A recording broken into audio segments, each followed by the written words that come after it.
Don't you hate when you walk to your Mercedes that has Airmatic or ABC suspension? This is a pneumatic suspension. Airmatic is what Mercedes calls it. And you see this right here going on?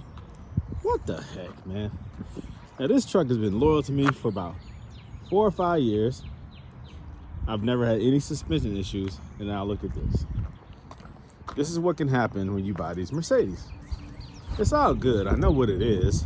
The front strut needs to be replaced, one or the other. Now, the other day I saw that that strut has sunk down, and this one was soon to follow. So this one pulled it down and causing this one to be lower. But if I were to measure it, I would say that this one is the lowest. It definitely is. And so this strut is likely done.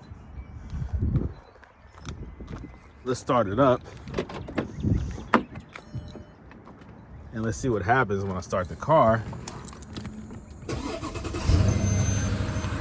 I'm not going to hit any buttons. I'm just going to allow it to raise up on its own.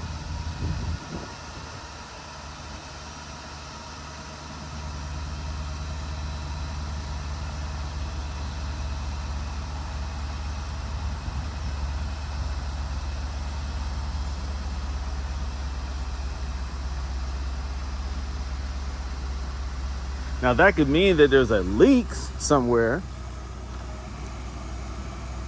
And it definitely is. It's a leak somewhere. Is a leak in the line? Is the pump itself weak and no longer able to pressurize? Or is the strut itself compromised? And so if the pump itself had a crack in it, and I've seen several with hairline cracks, you just spray it with some soapy water, you can see the air shooting out, the high pressure air shooting out. Then you'll get the fault on your dash saying that the pump is operating longer than it's supposed to. It can cause overheating, so it will say pump shutting down. That's due to a leak in your pump. When you have just one side that collapses, that typically is the strut. When you have the pump working too hard or too long, and the car is trying to raise up over and over again, typically that's a leak in the line itself. But this is the type of thing you have to deal with when you have an Airmatic suspension. So I didn't get any warning lights or anything like that.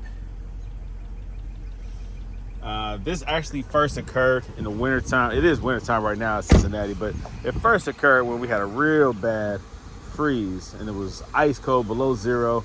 I came out from my firehouse job in the parking lot, and this thing was sitting low. Just all of a sudden had dropped low just on the driver's side. So I already knew what it was. This strut is giving out. It's holding pressure when the system is on. It's going to cause the pump to keep coming on and off more frequently in order to keep it pressurized. But when sitting, the air is being released. The strut is no longer able to hold that pressure, and it releases. It's going to happen more and more frequently. It's not an absolute explosion or rupture like that. It's usually a slow leak. And so it's going to happen more and more often, and it's just time to replace the front struts. It's just what it is. You can go online and buy these struts for cheap. You don't have to go to Mercedes. They're not that special. It does have, I think it's called ADS, something like that, adaptive driving system or something like that. So that feature is special with the 550. Usually the 450 doesn't have that feature automatically. You would have to order that, ask for that when the car was bought brand new. But 99% of them don't have it, only the 550s. This right here is the 2010. And they kept this body style, I think, until 12 with this naturally aspirated engine. And then at some point in 15, I know, well, I guess like 13, 14, maybe 15, I don't know. But at some point they went on ahead and put that new M278 twin turbo V8 that I hate into here. So those are not the ones to buy. Buy the ones with the naturally aspirated. I forgot what motor this is. It's not an M156. I can't remember what it is, but this is the motor that's more reliable. Same motor that I have in the S-Class, the silver one that I just bought. So that is the motor of choice. We also have that same motor in the silver one right there. So I love that engine. It's very reliable, very stable. This right here, when it comes to Airmatic, it's just something that you just have to accept. It's just something that comes along with these Mercedes. Mercedes used Airmatic in their cars since the 80s, actually, in the rear of a 560 SEC. That was actually hydraulic. I take that back. I don't know when they introduced air. Maybe like in the early 90s. But it is allows you to have a very nice, comfortable, soft ride. You can go from sport mode to comfort mode.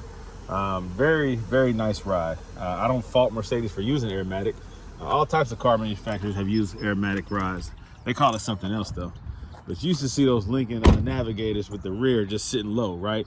Looking like it's about to take off on a ramp, but it never does. The rear just drops. Those are airbags. Lincoln town cars, airbags. Cadillac, I think Cadillac used it at some point. I know there are Yukons and Escalades, you know, GMCs. They had it in the rear also. So it's a good system. It just is, over time, you know, stuff leaks, stuff, it's under pressure. Pneumatic is under pressure all the time. Plastic becomes brittle, things become less pliable, things start to leak, you know, it's just what it is. So that's the issue that I have to address at some point. It's all good. It is what it is. I still love my GL550.